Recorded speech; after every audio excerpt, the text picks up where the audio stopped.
Para mí es un honor una vez más visitar tierra hondureña. Agradezco a Dios que me permite venir una vez más a esta su patria, Honduras. Yo no sé por qué será. Desde la primera vez que yo vine a Honduras, voy a mostrar esto. La primera página de mi Biblia, la bandera de Honduras. Ah, gracias.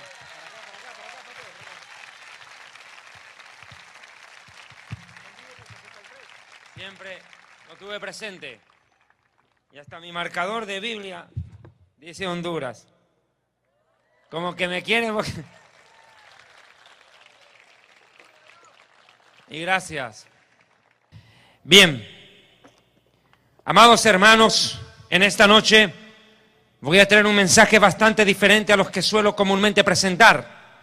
Creo que toda Latinoamérica conoce nuestros mensajes, sabe perfectamente que el Eterno nos ha enviado junto con el doctor Antonio Bolaines y otros predicadores más a desenmascarar a los falsos profetas, a los apóstoles de la prosperidad, a todo ese grupo de mentirosos que están usufructuando de la fe, asaltando en el nombre de Dios y atracando al pueblo. Lo sabemos. Sí, es cierto. Nadie lo va a negar. Desgraciadamente, usan el nombre de Dios en vano para justificar sus fechorías. Está claro. Pero nosotros no podemos centrar el mensaje en los apóstatas. Creo que ya el Espíritu Santo ha hablado lo suficiente al corazón de mucho pueblo.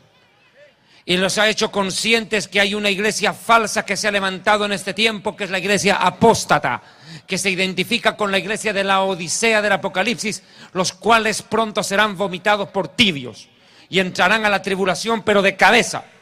Pero también el Señor ha levantado una iglesia que es de la sana doctrina.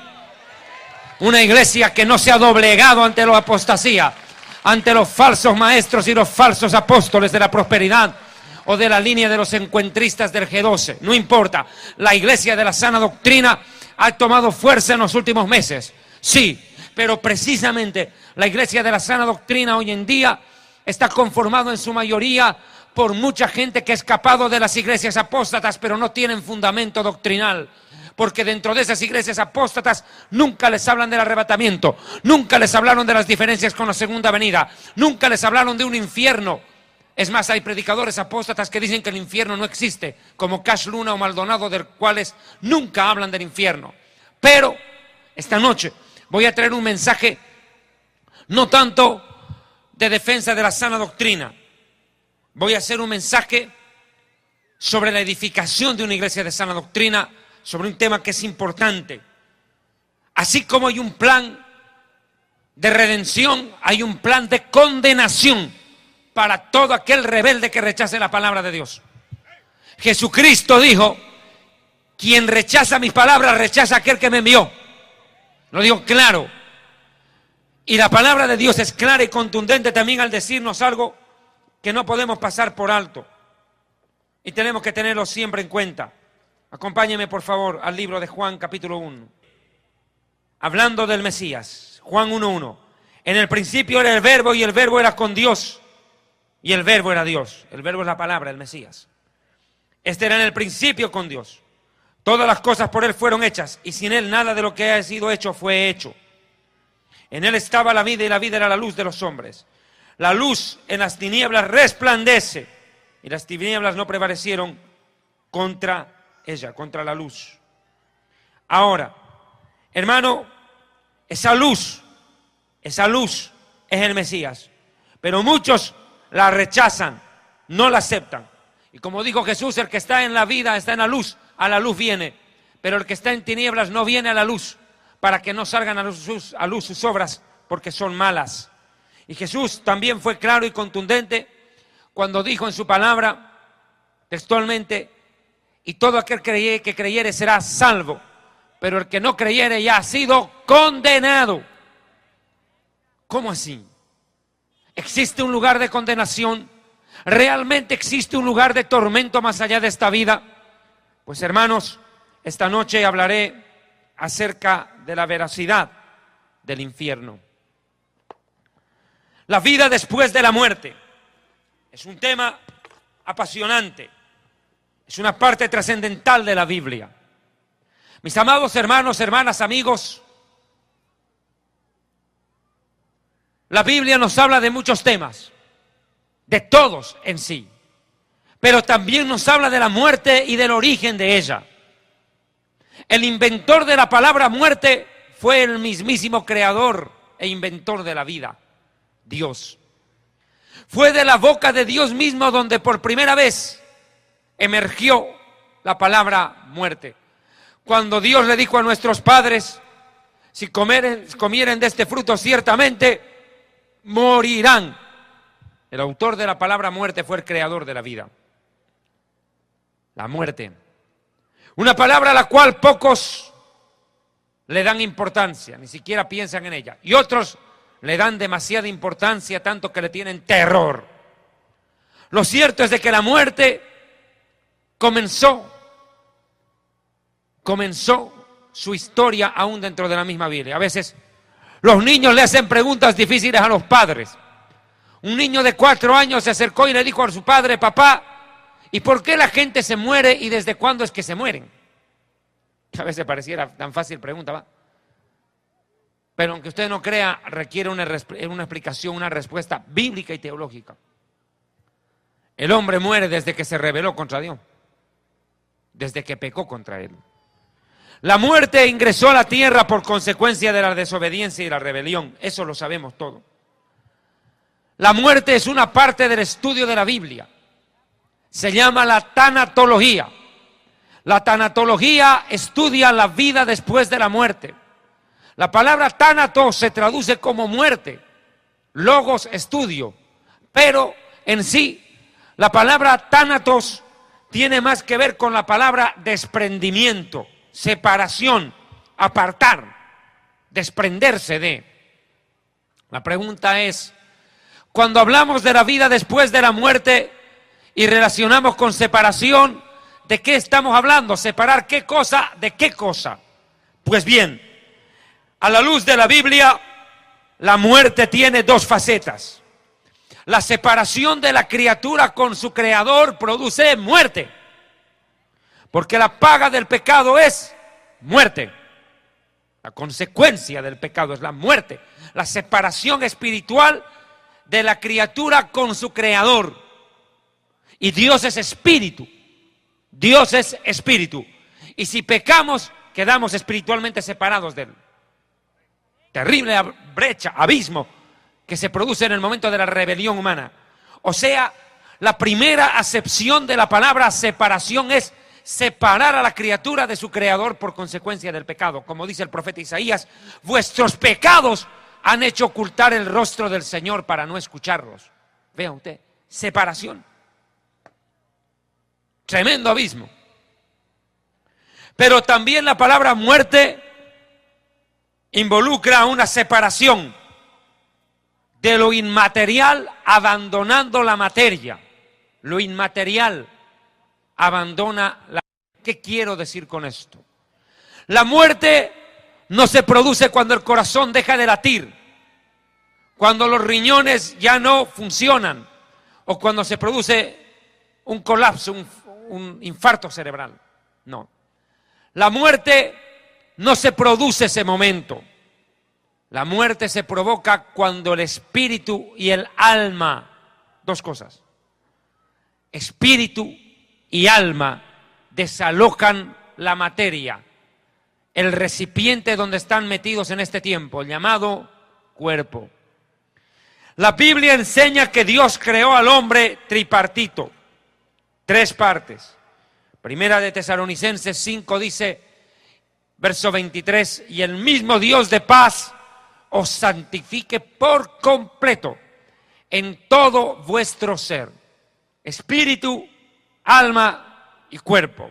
Describe desde lo más profundo hasta lo externo. Lo profundo del ser humano es el espíritu, lo que está en medio es el alma y lo externo es la cáscara.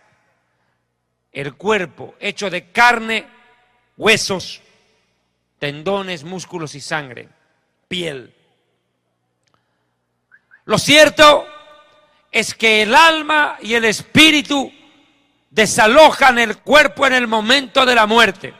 Le repito, la muerte no se provoca cuando el corazón deja de latir, deja de bombear sangre y comienza el proceso de rigidez cadavérica, porque empieza la sangre a coagularse dentro de las venas y en ese momento empieza el proceso de frigidez, de enfriamiento del cadáver ante la falta de circulación sanguínea que le da calor, temperatura al cuerpo. La muerte no es esa, no. La muerte se provoca en el instante mismo en que el alma y el espíritu salen del cuerpo. Ahí. Ahora le explico. En la muerte del Mesías, del Hijo de Dios, se puede ver claramente tres partes: cuerpo, alma y espíritu. Le explico a continuación. Atiéndame bien. El cuerpo va a la tumba, o queda primero colgado en el madero y luego llevado a la tumba. El Señor está hablando y dice: Padre, en tus manos encomiendo mi espíritu. Espíritu al Padre. ¿Y el alma dónde fue? La Biblia dice que descendió hasta las partes más profundas de la tierra. El alma de Jesús descendió, el espíritu fue al Padre y el cuerpo a la tumba. Tripartito. Quiero que vaya entendiendo esto. Esta rama de la tanatología o de la vida después de la muerte es un tema demasiado profundo como para detallarlo en una sola prédica. Estoy consciente. A nosotros en la televisión nos ha tocado 9 programas de televisión, 9, cada uno de 1 hora, para explicar un poco de este tema de la vida después de la muerte, que es tan amplio. Pero trataré de hacer un resumen sucinto. Esta rama de la tanatología se divide en 3 partes. La tanatología médica, que es una ciencia; la tanatología forense, que es también otra ciencia; y la tanatología bíblica. Explico la primera y les recomiendo el libro Historia del Futuro, página 268, los que tienen el libro, y me siguen por favor. Es por eso importante el libro, para estudiar y profundizar. Hoy en día las librerías cristianas en la gran mayoría están cargadas de pornografía espiritual. A excepción de la Biblia, los diccionarios bíblicos, los pocos comentarios que venden, la mayoría son libros de papel higiénico. Libros de Cash Luna, de Guillermo Maldonado, de Ana Méndez, pura basura. 3 pasos para ser rico, 4 para ser millonario, 5 claves para ser multimillonario, 7 pasos para alcanzar el super éxito. Terrible. Y 9 pasos para declararte megapóstol. Cualquier basura publican. Y eso vende. Y la gente consume esa chatarra espiritual de alimento, esa basura. Pero hay que estudiar palabra de verdad. Alabe a Dios.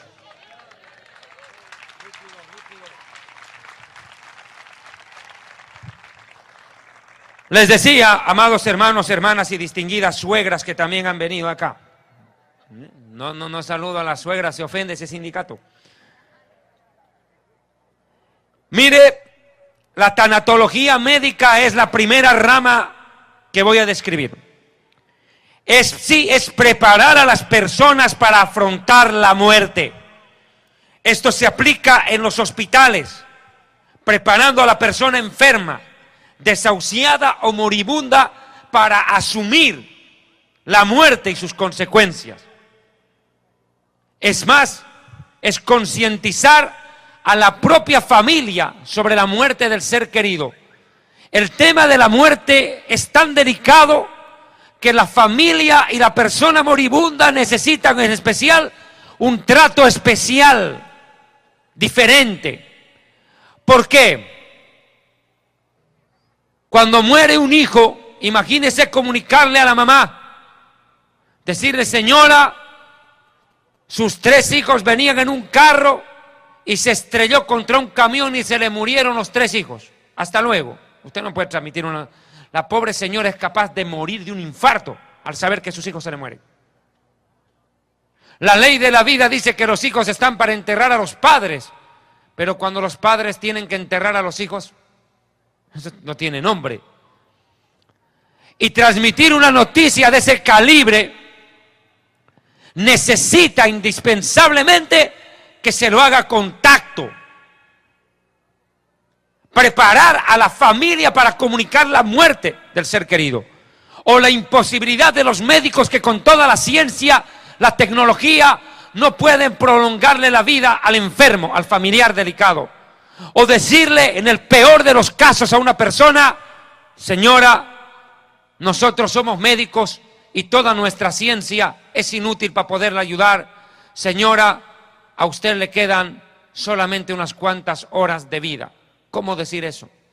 La tanatología médica, por ende, prepara al moribundo, al enfermo o al desahuciado y a la familia para asumir la muerte y sus trágicas consecuencias. Hay gente que de tanto sufrimiento, ante la muerte del esposo, ante la muerte de la esposa, el hombre prefiere hasta suicidarse, quitarse la vida, porque haya que ante la muerte del ser querido de la esposa o del esposo, la vida ya no tiene razón de ser y prefieren pegarse un tiro en la cabeza, matarse, suicidarse, lo cual, por cierto, no ayuda en nada, agrava el problema. Pero mire cuán grave puede ser la muerte y sus consecuencias. El dolor puede ser fatídico. Por ende, la tanatología médica es una rama muy estudiada en la ciencia. La segunda ciencia que describo, página 268 del libro Historia del Futuro, que está a su disposición allá, es la tanatología forense. ¿Qué es la tanatología forense?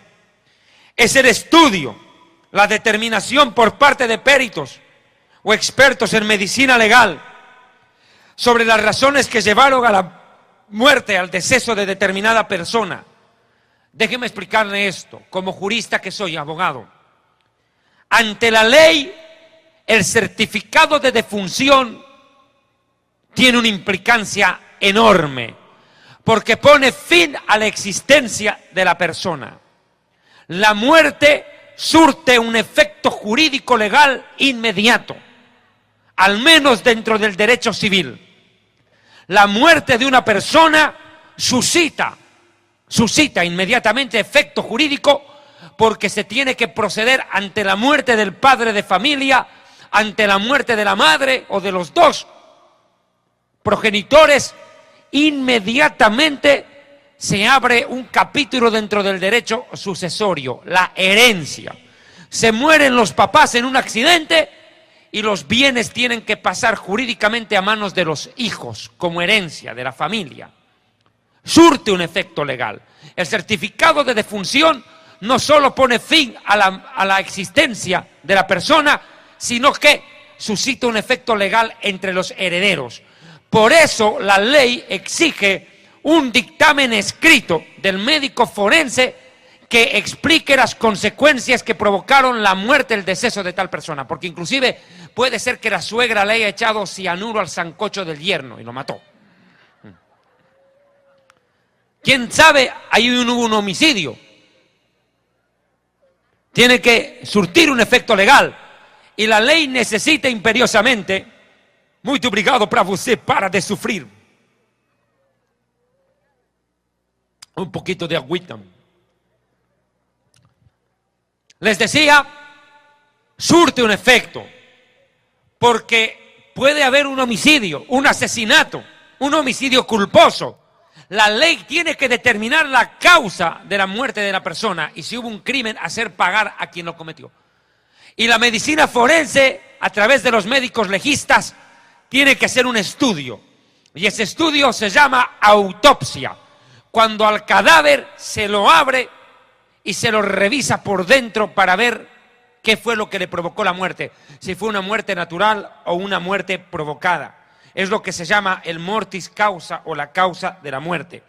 Los médicos legistas están utilizando todos los medios científicos avanzados para facilitar aún la identificación de cadáveres. Un ejemplo, una fosa común. Hay 40 personas enterradas en el mismo hueco, en la misma tumba, ahí metidos en el mismo foso.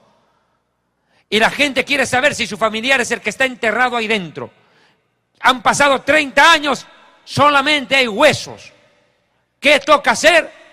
Ahí se abre un capítulo dentro de una rama científica que ha desarrollado mucho en los últimos años y que a nosotros los abogados nos ha ayudado muchísimo.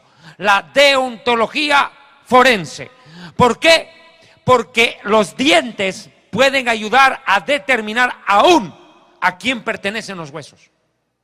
¿A quién pertenecen esos huesos? ¿A qué persona pertenecieron? No solamente está la autopsia, está la necropsia, que es otra rama científica, otra fórmula científica.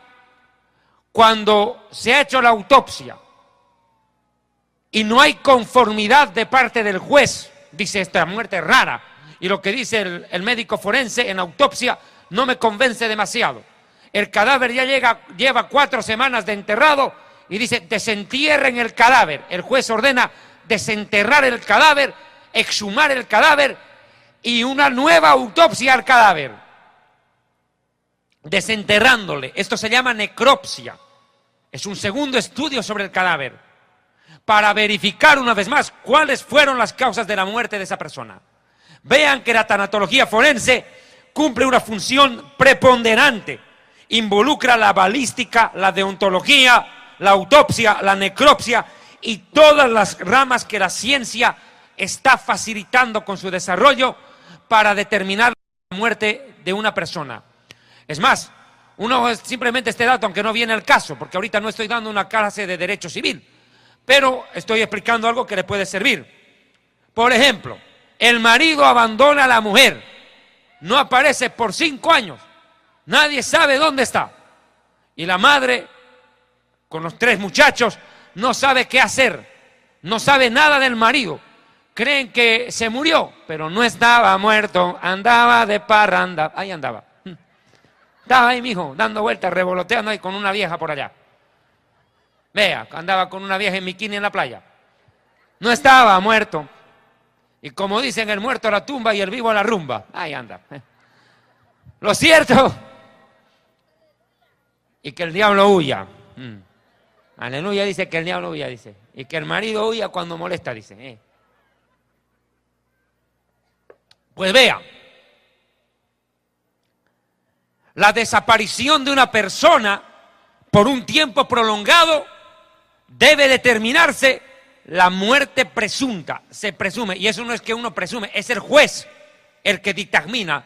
Y dice, se hace la emisión de la declaración de muerte presunta de Perico de los Palotes, desaparecido hace 6 años sin dejar rastro. Nadie sabe dónde está. Si está vivo, está en Nueva York, está en Miami, en Madrid o está muerto. Nadie sabe dónde anda metido.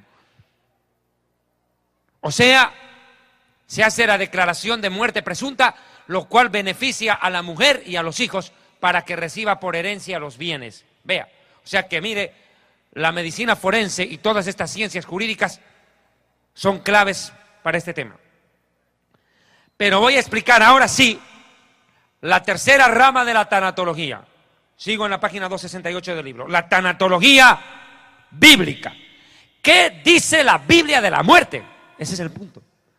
Es el primer libro de la historia en ofrecer una tesis sobre el origen de la vida, el origen del universo, el origen de la tierra, el origen del ser humano y el origen de la muerte.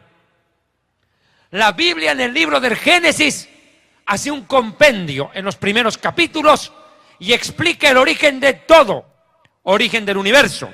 Una vez más lo digo, el origen del universo, el origen de la vida, el origen de la tierra, el origen del ser humano, el origen de los animales, de las plantas, de los peces y de la creación, el origen del ser humano, el origen del pecado y el origen de la muerte.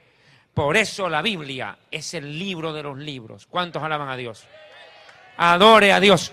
Cielo y tierra pasarán, pero sus palabras no van a pasar jamás.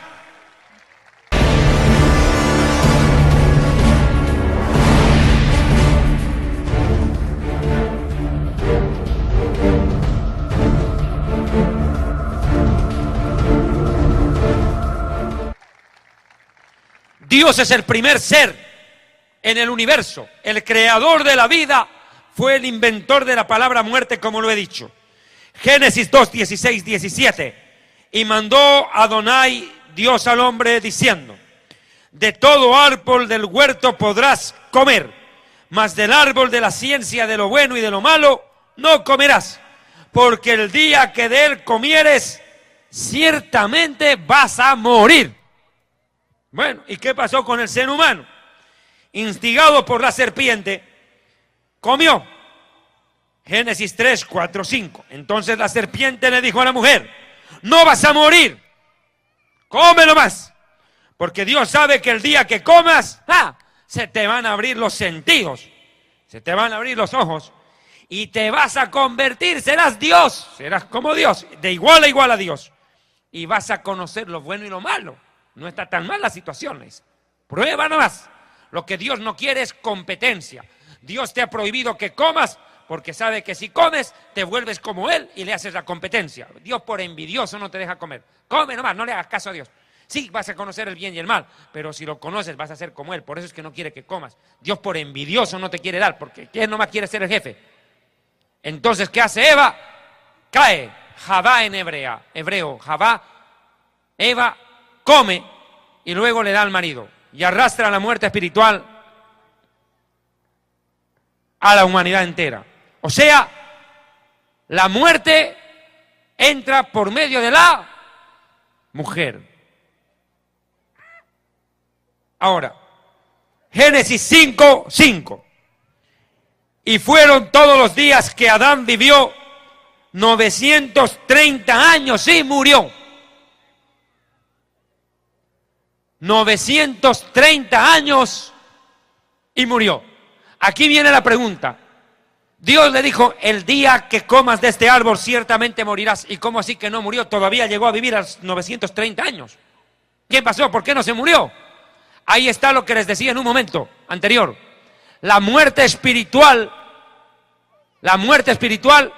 es la separación entre Dios y la criatura, el ser humano, y se produce en el momento de la muerte, de la rebelión, de la muerte espiritual, se produce en el momento de la rebelión contra Dios. Muerte espiritual cuando el ser humano se rebela. ¿Adán murió? Sí y no. Sí, murió espiritualmente, no físicamente. ¿Cuándo muere físicamente? 930 años después de haber pecado. Vivió casi 1000 años Adán en esa condición, caído.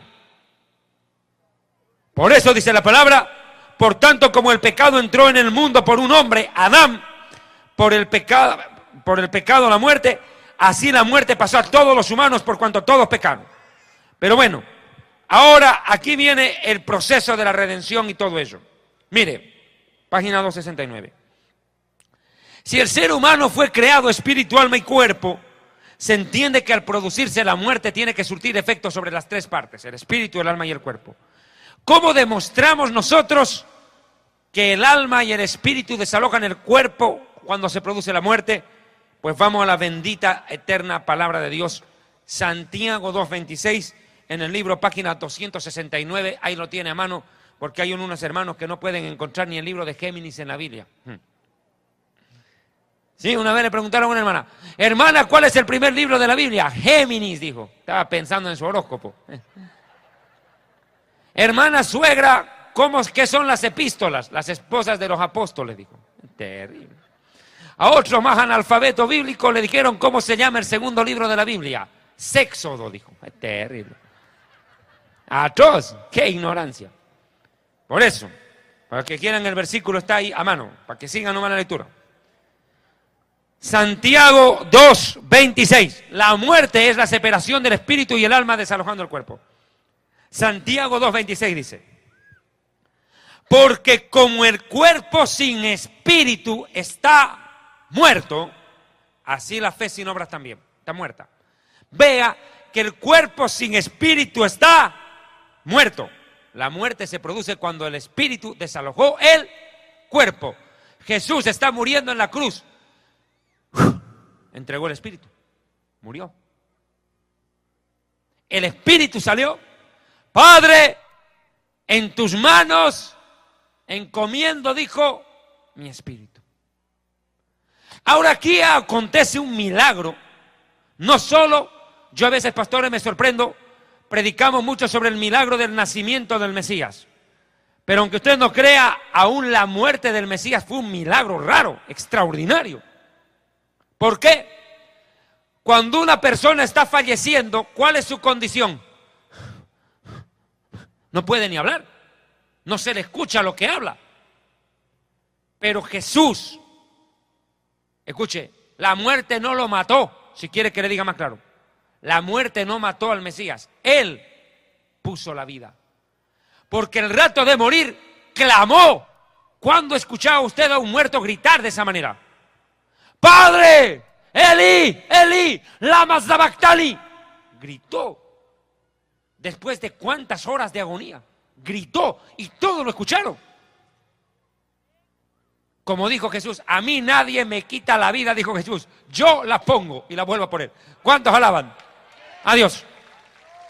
Él dejó la vida. Él dejó la vida. No es que la muerte lo mató, porque Él venció la muerte. ¿Cuántos alaban a Él? Él es la vida. Dele un aplauso. Adore a Dios. Cristo viene. Alabe al Dios del cielo. Santo es su nombre. Vea usted que la muerte del Hijo de Dios fue un auténtico milagro. Si hubiera sido un muerto común, ni siquiera se le hubiera escuchado hablar en la cruz. No, Él hablaba tan fuerte y claro que todos escuchaban cuando Él decía algo. La muerte no lo mató. Él venció la muerte. No solo al salir de la tumba, sino al entregar su vida por sí mismo y amor a la humanidad. Gloria a Dios. Adore al Hijo de Dios, quien como Él. Precioso es tu nombre. Santo eres tú. El Ministerio Evangelístico Internacional Kemoshá, Santidad, presenta Jerusalén y la Tierra Prometida, el plan de Dios para Israel y el fin de los tiempos en Historia del Futuro, porque para Dios el futuro es historia.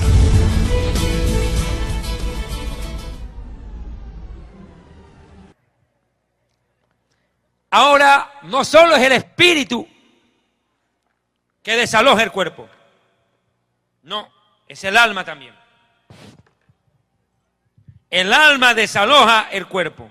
Génesis 35, 17 y 18. Mire, aconteció que como había trabajo en su parto, que le dijo la partera, no temas, que también darás a luz este hijo. Y aconteció que al salírsele el alma, pues murió. Llamó su nombre Benoní, mas su padre lo llamó Beniamín. Ahora vea, al salírsele el alma, pues murió. Ve usted, en el momento en que sale el alma del cuerpo se provocó la muerte, intempestivamente, en ese mismo momento. La muerte se suscitó cuando el alma salió del cuerpo de Rebeca. Y no es el único caso. Pero antes de explicar esto, quiero aclarar que es espíritu y que es alma. Porque los psicólogos, los psiquiatras, también confunden. Creen que el espíritu es una parte del alma o que el alma es una parte del espíritu y pues arman una embolotadera terrible. ¿No se entiende? El alma no es el espíritu. El espíritu tiene tres partes. Intuición es una de ellas. Comunión y conciencia. La intuición, la comunión y la conciencia son parte del espíritu. Una madre está sentada. De pronto, mi hija, y no sabe qué pasó. Algo ha pasado con mi hija y su hija vive en otro país. ¿Qué fue eso? Eso no fue superstición. La hija salió de su vientre, tiene parte de ella. Por eso siente. La intuición intuye el peligro. Hija, no te cases con ese sinvergüenza, dice la suegra. Intuye. Intuición. 2. La conciencia es parte del espíritu, no del alma. La conciencia es el parlante de Dios en nuestro corazón. Cuando Dios habla, no habla con nuestra alma, porque nuestra alma es de naturaleza caída, rebelde contra Dios. Cuando una persona es inconversa o atea, obedece a su alma, pero no a su espíritu, no hace caso a la conciencia. En cambio, el creyente nacido de nuevo, nació por agua del espíritu, y el espíritu revive y ahora es la conciencia la que maneja al alma, no el alma la conciencia. ¿Me entendió? Por eso dice que el espíritu y la carne pelean, y cuando dice la carne no está hablando del cuerpo, sino del alma. Es el espíritu contra el alma que batallan. El alma quiere hacer lo que le da la gana, pero el espíritu le frena. Porque ahí está la conciencia, que le dice, no hagas esto. Es la conciencia, parte del espíritu. Y la tercera parte del espíritu es la comunión. ¿Qué quiere decir eso? Mi capacidad de relacionarme con Dios y escucharle. ¿Me dejo entender? La comunión despierta cuando una persona nace de nuevo y se convierte. Mientras tanto, no. Un católico y un evangélico se encuentran. El católico le dice al evangélico, oremos juntos. Y el evangélico le dice al católico, no hay problema, el problema es a quién escucha a Dios y a quién le responde. Claro, Dios responde al que tiene comunión con Él. Lógico. Al que tiene comunión con Él. El Señor dijo, clama a mí, yo te responderé. Y mis ovejas oyen mi voz. Vea, es comunión. ¿Cuántos alaban a Dios? Denle un aplauso fuerte.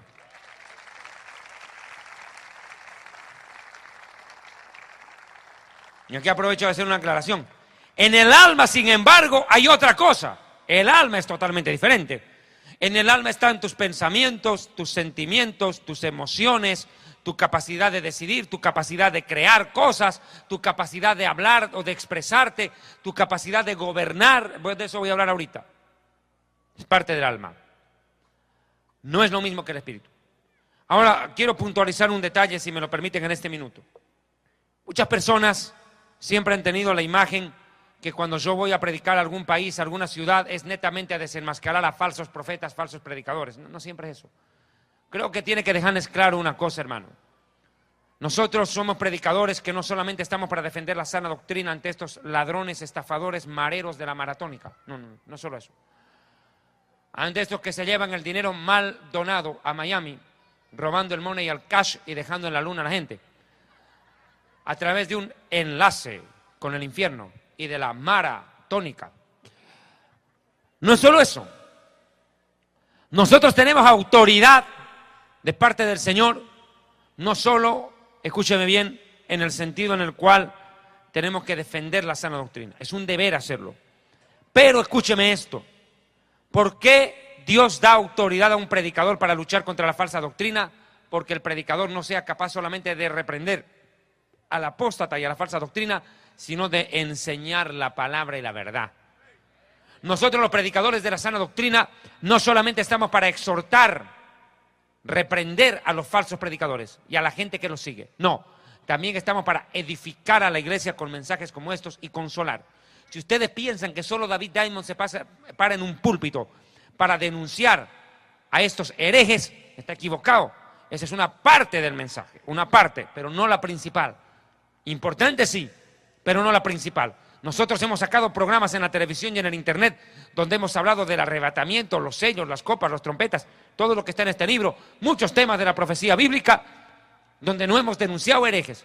Así que por si acaso le dejo claro, nosotros no solamente denunciamos apóstatas, sino que edificamos a los creyentes para que se fundamenten en la fe, estructura espiritual y estructura doctrinal que hace falta en el corazón del pueblo de Dios. ¿Cuántos alaban a Dios?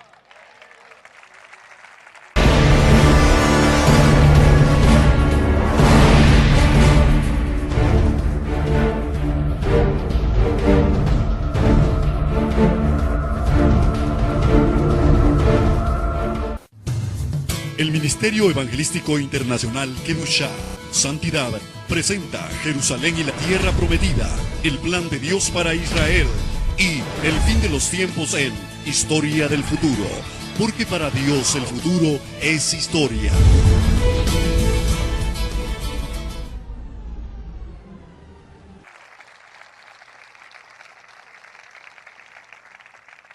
Vamos a Primera de Reyes, capítulo 17, versículo 21 al 23. Página 269. Elías va de visita a una casa. La que le atiende es una mujer viuda que tiene un hijo. Llega el profeta y se armó no la fiesta, sino el velorio. Se le muere el hijo a la pobre viuda. Qué terrible. Ya me imagino la cara de la viuda decir, traigo al profeta y encima se me muere el hijo. Comenzó el problema. Pero ¿qué hace el profeta? Hombre de Dios. Elías. Primera de Reyes, capítulo 17, 21 al 23. Y se tendió sobre el niño 3 veces, sobre el niño muerto. Y clamó al Eterno y le dijo, Eterno Dios mío, te ruego que hagas volver el alma de este niño a él. Se había ido el alma. Y el Eterno oyó la voz de Elías, y el alma del niño regresó a él, y revivió. O sea, una vez más comprobamos que el alma sale del cuerpo o regresa. Y ahí se produce la resurrección o revivir. Escuche, algunas sectas en el Oriente lejano enseñan la reencarnación. Usted no puede comer una vaca porque es una vaca sagrada. Puede ser que su tía se está reencarnando ahí dentro. Pero eso creen. Que hay una persona que está en reencarnación. Se murió y como tiene que seguir viviendo por muchas vidas más, se reencarna en una vaca. Quién sabe, en un zancudo y lo fumiga y ¡pum! Interrumpe la reencarnación. Terrible. Ridiculez. La Biblia dice está establecido para los hombres que vivan una sola vez. Hebreos 9:27. Una sola vez, salvo contadas excepciones como Lázaro, que volvió 2 veces a la vida. O acá este niño se murió y volvió a la vida. Son la excepción, no la regla. Lo común es que uno se muere y se vaya a la tumba. Chao. No lo van a ir a sacar todos los días de ahí. Ahora miren. Acá el alma vuelve al niño, al cuerpo del niño, y revive. Y Elías, tomando al niño, luego lo trajo del aposento a la casa y lo entregó a su madre y le dijo, mira, aquí está tu hijo, vive, ya, se acabó. O Yeshua, Jesús, cuando entró a esa casa y dijo, Talitá cumí, muchacha, levántate, le dice. Y la niña revivió. Ahí está claro, eso es resurrección. O cuando Pablo estaba predicando tan largo que uno de esos hermanitos dormilones de los que nunca faltan y vienen a roncar al culto, ¡pum!, se tiró del 2º piso por la ventana por roncar. Con eso nunca más se ha debido dormir en una prédica. Se murió. Más bien estaba el apóstol Pablo, fue, oró y volvió a la vida. ¿Cuántos alaban a Dios? Alabe a Dios.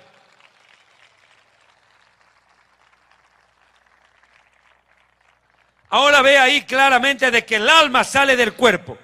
¿Por qué estoy tocando este tema con tanto énfasis? Y yo no sé, no creo que yo alcance a terminar esta prédica honestamente. A lo mejor mañana voy a tener que continuar en otro lugar donde me toca predicar el mismo mensaje. No el mismo, sino la continuación, porque hay muchos temas que tal vez no alcance a desarrollar. Pero atiéndame. Los testigos de Jehová. Plaga. Tremendos. Ellos creen que el alma muere con el cuerpo. Ellos creen en la mortalidad del alma, que el alma muere con el cuerpo. Que todo se acabó en la tumba, que aquí se acabó todo. Terrible. Ellos dicen no, no hay infierno. El infierno es esta vida, dice el testigo de Jehová. Entonces, ¿cómo es que no se queman? Deberían estar ardiendo y nosotros con extinguidor. ¿Ven eso? Los testigos de Jehová son una secta. ¿Usted de qué iglesia es? Yo soy del Salón del Reino de los Testigos de Jehová. O sea que usted es testigo, sí. En cambio yo soy hijo. Ahora, ¿quién recibe la herencia? El hijo. Usted solo mira, pero no recibe. ¿Cuánto alaba a Dios? Ese es como el Motagua. Solo mira cómo el Olimpia sale campeón. Testigo ese. Testigo es. Pero los testigos de Jehová no deberían llamarse testigos de Jehová. Deberían llamarse testigos contra Jehová. Eso es lo correcto. Porque todo lo que Dios dice en la Biblia, ellos lo desmienten. Terrible. Es la verdad. Pregúntele al testigo de Jehová, ¿tú crees que el Espíritu Santo es persona? Y el testigo te dice, no, es energía. Ah, o sea que el foco también debiera hablar. Terribles son. Testigos contra. Ellos dicen, ¿cómo un Dios de amor va a mandar a nadie al infierno? Estoy de acuerdo, Dios no manda a nadie al infierno, solitos se van porque les da la gana. Y es ahora aquí donde me voy a meter en el tema del infierno. Para avanzar un poco. Dios creó a su imagen y semejanza al ser humano, pero ¿qué realmente quiere decir esto? Mire, Dios creó al ser humano a su imagen y semejanza, excepto a los chinos. A ellos los hizo en serie, fotocopiados. Yo no sé cómo se reconocen entre dos chinos, yo no sé. Hasta ahora no entiendo. Es un misterio. ¿Qué habla este tipo? Está hablando en lengua, viejo. Terrible. Y todos igualitos. Con razón la canon que está en el Japón, porque ahí sí los canonizaron a todos. Los metieron y los fotocopiaron. Todos iguales. Yo lo único que aprendí a decir en chino es suegra. Lin Chen La. Terrible. Es terrible eso. Y ojo que no tengo suegra, pero ya estoy practicando. Algún día me tendré. Entre tanto tengo que prestarme la suya para exorcizarla. Y como usted es tan buena gente, me la presta a su suegra para que la exorcice. 10 demonios por el precio de uno. Barato, combo. Más barato que en el pare de sufrir. Terrible. Suegra, ¿cuál es tu nombre? ¡Legión! Pues, terrible. Uy, ahí sí tiene que escapar. Oye, como el otro día estuve predicando acerca del Apocalipsis. Y les dije, hermanos, el Apocalipsis está dividido en dos grandes grupos, tribulación y gran tribulación. Y no me entendían lo que yo estaba explicando, tuve que darles un ejemplo. Tribulación es cuando tú te vas, cuando tu suegra se va de tu casa peleando contra ti, dejándote peleado con la esposa, es de tribulación. Y gran tribulación es cuando la suegra vuelve a vivir contigo.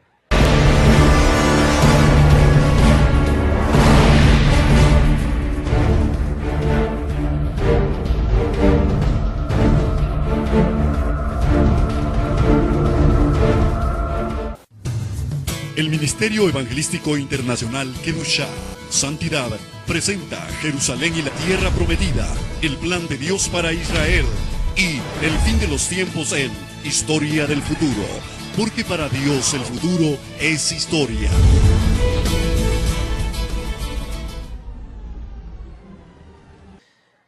Génesis 1, 26, 27. Dijo Dios, hagamos al hombre a nuestra imagen y conforme a nuestra semejanza. ¿Estaba hablando con los ángeles? No. Y señoree, gobierne, quiere decir, en los peces del mar, aves del cielo, en las bestias y en toda la tierra, y en todo animal que se arrastra sobre la tierra, es decir, la víbora. Y creó Dios al hombre a su imagen, a imagen de Dios los creó, varón y hembra los creó. Vea, imagen y semejanza. ¿Qué quiere decir esto? Aquí viene un tremendo enredo. Cuando no entendemos lo que significa esta expresión, se arma un terrible, terrible problema. ¿Por qué? Escuche. La gente cree que imagen y semejanza es que si Dios tiene muela, yo también. Que si Dios tiene incisivos caninos, molares y premolares, yo también. Que si Dios tiene paladar, yo también. Que si Dios tiene uña con mugre, yo también. No, pues. ¿Verdad? Pestañas, párpados, no, nada que ver. Mire, hay 4 palabras hebreas, página 270 del libro Historia del Futuro. Corra para el libro. Ahí está explicado todo. Toar significa aspecto físico externo. O sea, que si Dios tiene orejas, pies, ojos, manos, dedos, dientes, nosotros también. Eso no es. No es Toar. Otros dicen Tafnit, configuración material. Estoy hablando términos hebreos para que usted me entienda. Tampoco, no es que Dios tiene carne, huesos y piel y por ende nosotros carne, huesos y piel. No, eso no es la imagen y semejanza. porque Dios no tiene cuerpo, Dios es espíritu. No es cuerpo, que tomó cuerpo, sí, pero no es que es cuerpo. Jesús mismo dijo, Dios es espíritu. Pero hay dos palabras hebreas que sí son las correctas, las que aparecen en Génesis 1, 26, 27. Tselem y Demut, que significan forma e imagen, pero espiritual, no física, no palpable. ¿Qué quiere decir esto? 7 características. Ustedes responden, por favor, en voz alta. ¿Dios piensa? ¿Dios piensa o no piensa? Claro que piensa. El hombre también. ¿Dios siente? El hombre también. Dios siente odio contra el pecado, ama al pecador. El ser humano siente amor, cariño, tristeza, sentimos.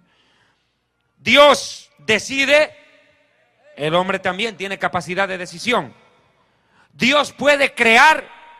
Claro, eres creador. Nosotros no. Nosotros somos creativos, no creadores. ¿Cómo es eso? Claro, Dios crea de la nada, nosotros creamos de lo que Dios ya ha creado. Transformamos la materia en beneficio nuestro y de nuestros semejantes. Es creatividad, no es capacidad creadora, sino creativa. ¿Me distinguió? ¿Me entendió, verdad? Y si no entiende, problema suyo. Dios se expresa, claro, el hombre también, a través de palabras, de gestos, de distintas circunstancias, transmite lo que hay en su mundo interno, el hombre también. Dios gobierna, claro, Él es rey, por naturaleza Él es rey. El hombre también gobierna. Gobierna su propia vida, gobierna su familia y gobierna la sociedad, pero no gobierna a Dios. Nosotros no lo gobernamos a Él. Eso es lo que predican los apóstoles de la prosperidad, que el hombre gobierna a Dios. Yo decreto este día, yo declaro, yo digo. ¿Y quién te crees tú? Yo decreto que está sano. Y Dios dice, yo he decretado que se muere. ¿Y qué? Yo decreto. Quiero hacer una aclaración. Los decretos no lo hace el predicador, lo hace el rey. Y la Biblia dice, guardaréis mis estatutos, mandamientos y decretos. Sus decretos ya están en la Biblia, mi amigo. Dios no necesita que un predicador baboso y hereje se pare en un púlpito a decir, yo decreto que este año 2013 va a caer carros, piscinas, todo sobre ti. Dios te va a dar. Yo decreto, yo lo digo. 13 decretos apostólicos. Hijo del diablo. Los decretos los hace el rey, no el criado. Y nosotros no le vamos a dar órdenes a nuestro Señor. Él es el rey y merece respeto. Y el que decreta la sanidad de alguien es Dios, no el hombre. A veces los predicadores ahora se quieren robar el protagonismo. Es yo declaro, yo digo, yo decreto, yo profetizo, yo visualizo, yo esto, yo aquello. Y Jesús dijo, quien a nombre propio habla, su propia gloria busca. Pero aquel que habla a nombre de aquel que le envió, este es verdadero. Y Jesús añadió y dijo, el que es de Dios conocerá si la doctrina es de Dios. Dijo Jesús, el que es de Dios reconoce si la doctrina es de Dios o no. Y el que no es de Dios no entiende nada, para él todo es igual. Vuelvo al tema. Ahora viene pensar, sentir, decidir, crear, hablar, gobernar. Ahora, séptima pregunta, y aquí acelero, aquí recién comienza la prédica. ¿Dios existe para siempre? El hombre también. Y ahí viene el problema con católicos y con testigos de Jehová. Ahí empieza la pelea. Porque los testigos de Jehová no creen que el ser humano exista para siempre. No creen. Creen que todo acaba en la tumba. Y el mismo Dios de paso santifique por completo en todo vuestro ser, espíritu, alma y cuerpo, sean guardados irreprensibles para la venida de nuestro Señor. Ahora, si el ser humano existe para siempre, la tumba no es el fin. Cuando usted acuerda, se acabó la vida. Los jóvenes vivimos para soñar, los viejos viven para recordar. Y cuando empiezan a recordar se da cuenta que la vida pasó tan rápido. 70 años y la vida se les fue. De un momento a otro miran y ya tienen hasta bisnietos. Y dicen, ¿qué hago acá? ¿Cómo es que llegué? Somos como la niebla que hoy está y mañana desaparece. Somos como la flor que hoy está y mañana se marchita. No desaprovecha esta oportunidad porque tal vez la hora de morir ha llegado para ti. La gente piensa que se puede burlar del infierno. La gente piensa que el infierno no existe, pero están equivocados. Geológicamente la ciencia demuestra que el infierno existe. El planeta Tierra tiene 3 capas: la costra, el manto y el núcleo. Y pido a los camarógrafos enfóquense en este momento en el mensaje acá. Esto es importante lo que voy a predicar. Escuchen bien. El planeta Tierra científica, geológicamente demuestra la existencia del infierno. El planeta Tierra tiene 3 capas. La costra, que es la parte habitable para el ser humano, abarca entre 10 a 70 kilómetros de espesura. Estoy en la página 275 del libro Historia del Futuro.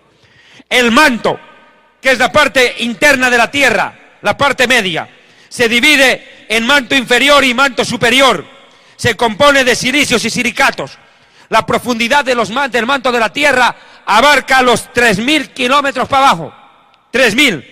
Pero escuche, en el centro del planeta Tierra hay un lugar que los geólogos le llaman la endósfera, el núcleo de la Tierra, el corazón del planeta, así lo llaman. Y sabe, está a 6.000 kilómetros de profundidad. 6.000 kilómetros de profundidad de la superficie. Aquí abajo está la endósfera. Es un gigantesco yacimiento de acero derretido a 11.000 grados de calor. 11.000 grados centígrados. ¿Sabe qué? Ahí el hierro, el acero, se vuelve vapor. Terrible. El calor es intenso. 11.000 grados centígrados. ¿Y sabe qué? Hasta allí descendió Jesús. Jesús dijo, Mateo 12, 39, 40, textual: así como Jonás estuvo en el centro, en el vientre del gran pez 3 días y 3 noches, es necesario que el Hijo del Hombre esté 3 días y 3 noches en el corazón de la tierra. ¿Dónde? En la endósfera, en el núcleo. En pocas palabras, el infierno del cual habló Jesús está en el núcleo de la tierra, en la endósfera. Los geólogos han descubierto esto. ¿Cómo presentar esto? Yo creo con los sonidos directamente. Se cuenta que quizá hacia los años 80 principios un equipo de expedicionarios soviéticos, penetrando en lo más hondo de la Tierra, se encontraron con unos sonidos que no esperaban. Para muchos estos son los sonidos del infierno. Estén atentos, por favor.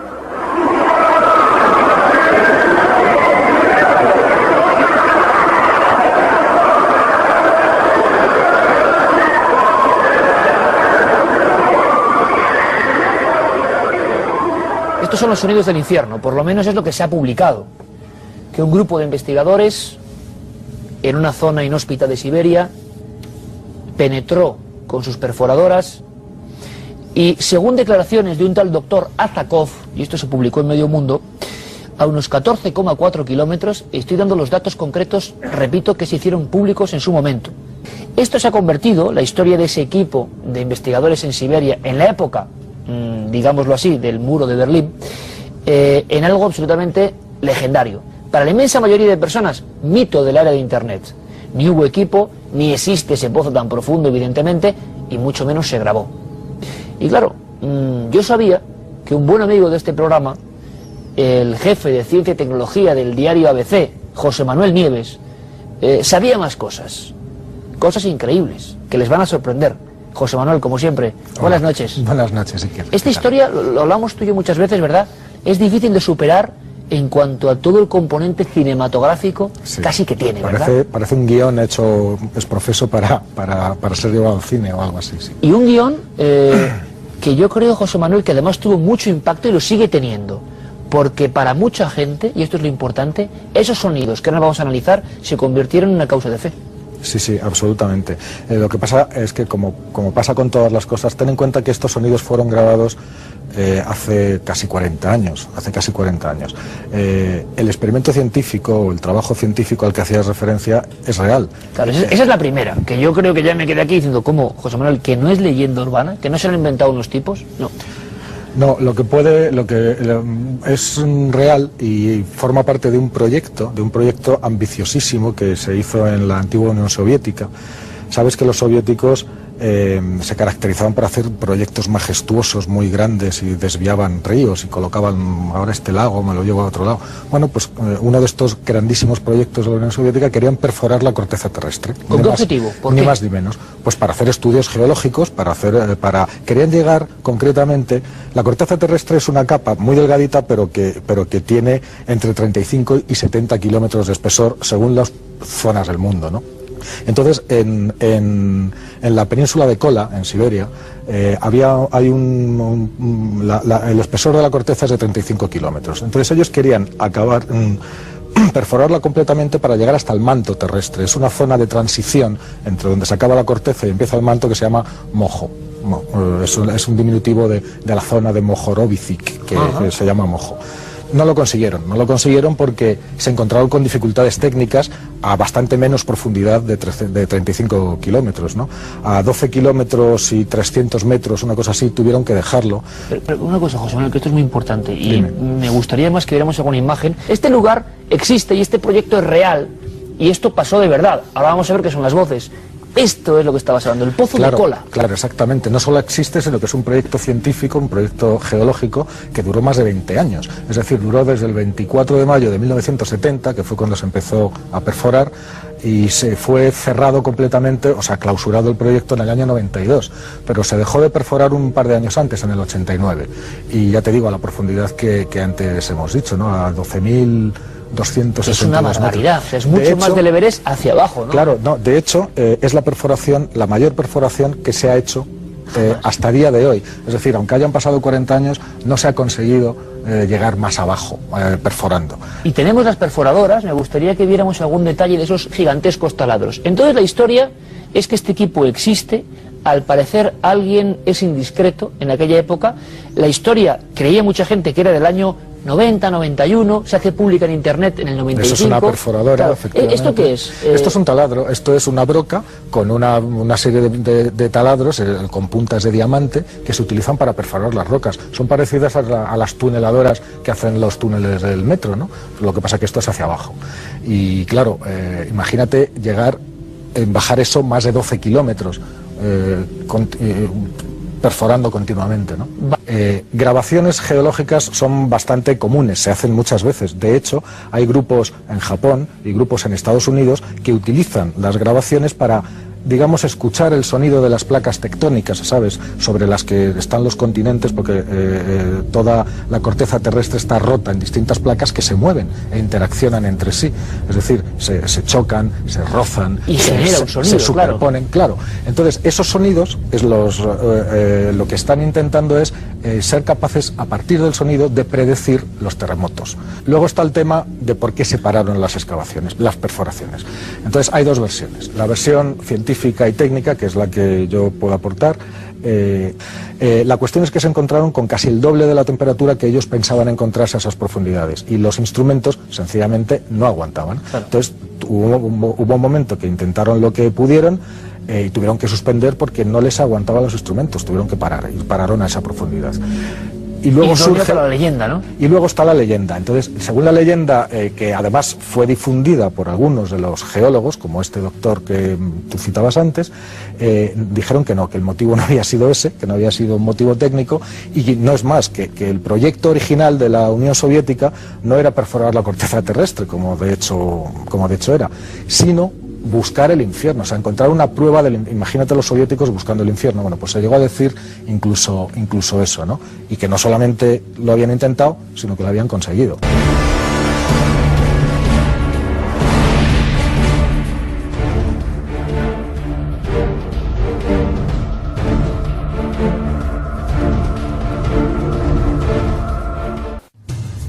El Ministerio Evangelístico Internacional Kedushá, Santidad, presenta Jerusalén y la Tierra Prometida, el plan de Dios para Israel y el fin de los tiempos en Historia del Futuro, porque para Dios el futuro es historia.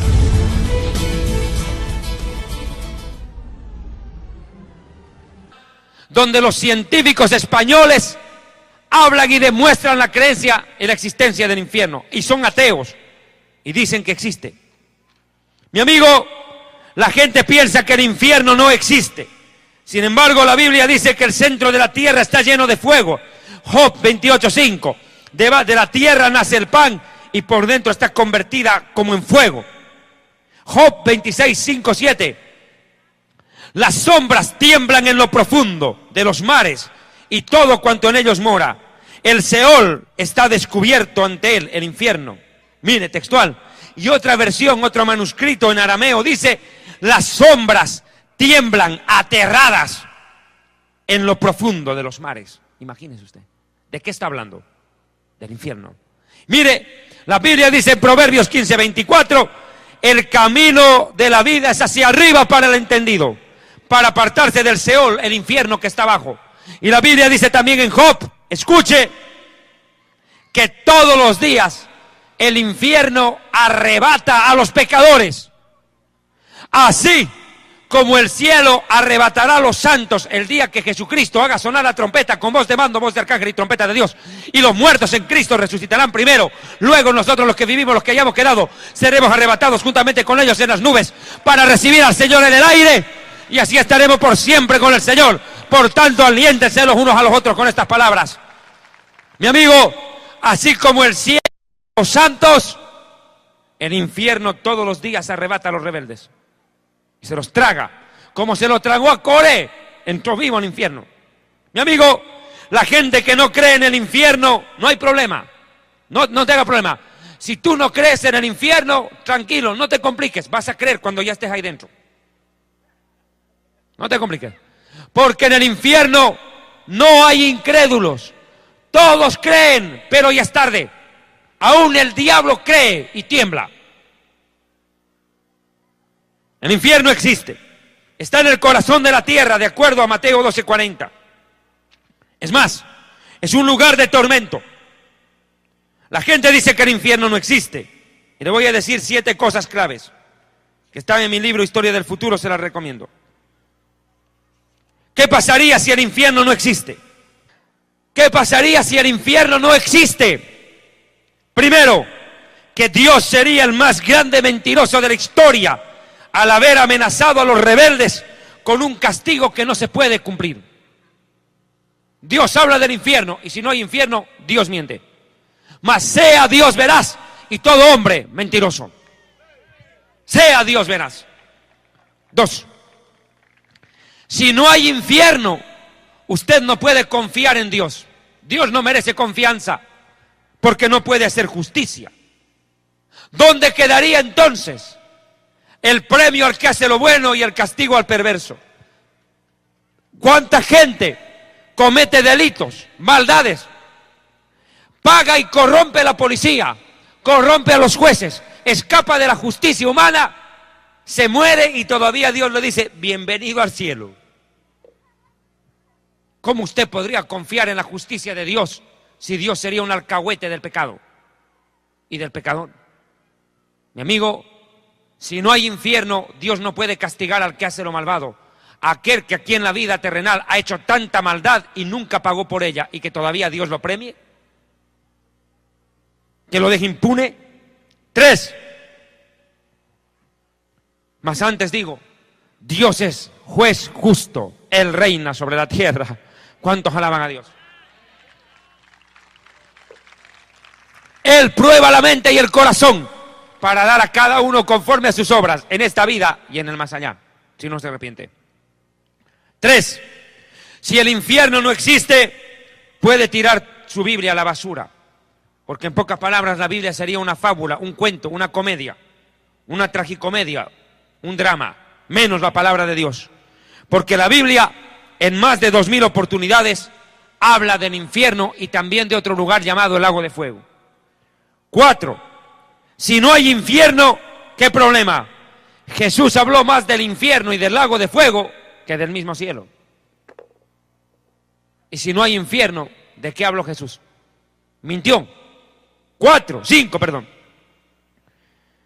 Si no hay infierno, Jesucristo era un falso profeta, porque Jesús dijo: el que no cree en mí será condenado e irá al tormento eterno. 6.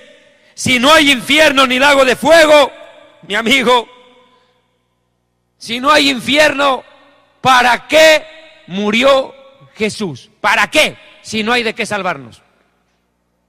Si todos tienen entrada directa al cielo, Jesús vino a perder el tiempo, a soportar humillaciones, rechazo, golpes, escupitajos, maltrato, asesinato. ¿Para qué? Si todos entran al cielo como si fuera un supermercado. Qué grave problema. 7. Si no hay infierno, vámonos a chupar, compadre. ¿Qué hacemos aquí? Claro, vamos a la cantina, vamos al prostíbulo, vamos a fornicar, vamos a adulterar, vamos a emborracharnos, vamos a drogarnos. La vida es un carnaval, azúcar, negrito. Ahora dice azufre, diablito. Pues toca, mijo.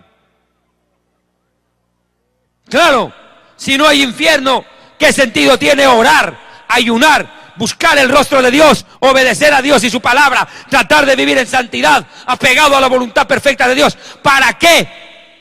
Si siendo perverso, rebelde y malvado, Dios igual te va a premiar con el cielo si no hay infierno. 8. Si no hay infierno, ¿quién sabe? Tampoco hay cielo. Entonces comamos y bebamos que mañana moriremos. Como no hay cielo ni infierno, todo se acabó acá. ¿Les parece esto? Y 9. Los que no creen en el infierno no tienen derecho a creer en el paraíso. Así de simple. Y 10. Lo que te dije, si no crees en el infierno, tranquilo, vas a creer cuando estés ahí. Yo quiero irme al infierno, allá están mis amigos, la voy a pasar chévere allá, dijo uno. Anda nomás, tu amigo Satanás te espera. El único que le va a pasar chévere es él contigo, no tú con él. Mis hermanos, el tiempo del fin de este primer mensaje ha llegado. En este libro Historia del Futuro he detallado en más de 40 hojas el tema de la vida después de la muerte. Créame, le soy sincero, apenas he podido dar la introducción del tema, apenas. No he podido explicar lo que significa Keber, Seol, Hades, Abadón, abismo, lago de fuego. ¿Usted quiere saber dónde está el lago de fuego? La Biblia no lo dice. La Biblia dice dónde está el infierno, no dice dónde está el lago de fuego. ¿Usted quiere saberlo? Pues sencillo, desobedezca a Dios y váyase. Ahí va a conocer. Ahí la va a pasar chévere. Pero, y acaba en serio, hermanos, hermanas hondureñas, Dios le ama. Y así como hay un lugar de condenación real, de donde miles de millones de personas quisieran escapar un segundo para pedirle perdón a Dios y ser salvos, una sola oportunidad esperan y no llegará jamás. Hoy Dios te da la oportunidad aquí, en vida, porque la cosa es aquí, mijito, de que seas salvo, que seas salvo, porque la paga del pecado es muerte, mas la dádiva de Dios es vida eterna en Cristo Jesús. Y Jesús dijo: yo soy la vida, el que cree en mí tiene vida eterna. Yo he venido para que ustedes tengan vida y vida en abundancia. Buscadme y viviréis, porque el que me busca y me encuentra alcanza el favor y la bendición de Dios. Buscad al Señor en tanto pueda ser hallado, llamadle en tanto está cercano. Dejen impío su camino, el rebelde, apártese de su maldad y vuélvase a Dios, el cual será amplio en perdonar. Si tú has venido en esta noche, hondureño, hondureña, catracho, arrepiéntete. Dios te ama. Dios me mandó a decirte a ti que te ama y que Dios quiere que seas salvo, que disfrutes de la vida eterna. Si tu vida es un infierno hasta ahora es porque tú la convertiste en un infierno por no obedecer a Dios y su palabra. Pero el día que te vengas a Dios, que te vuelques a Dios, Dios tendrá de ti misericordia, te va a perdonar, te va a limpiar, te va a lavar y te dará la oportunidad que tanto necesitas para ser diferente, una nueva persona, una nueva criatura, cambiar tu vida y cambiar la de tu familia. Da el primer paso esta noche, Dios te está llamando. No eres tú el que estás buscando a Dios, es Dios el que te está buscando y te dice: ven en pos de mí. Ven a mí. Dios te está llamando. Dios quiere que te arrepientas. Dios quiere darte una nueva oportunidad. El Espíritu Santo te está hablando a tu corazón. Dice el Señor, si oyes hoy su voz, no endurezcas tu corazón. Dios te está llamando donde quiera que tú estés. En tantos países del mundo donde nos sintonizan historiadelfuturo.tv, medios de comunicación. Donde quiera que usted esté escuchando este mensaje, corra al altar, arrepiéntase, arrodíllese y pídale perdón a Dios, el cual será amplio en perdonar. Dios es grande en misericordia, Él se duele del castigo. Dios no quiere la condenación del rebelde, Dios quiere que el rebelde se arrepiente y viva y tenga el perdón de Dios. Si no tienes paz en tu corazón, no tienes felicidad, es porque Jesucristo no vive dentro de ti. Ven a Dios, acércate a Él por medio de su Hijo.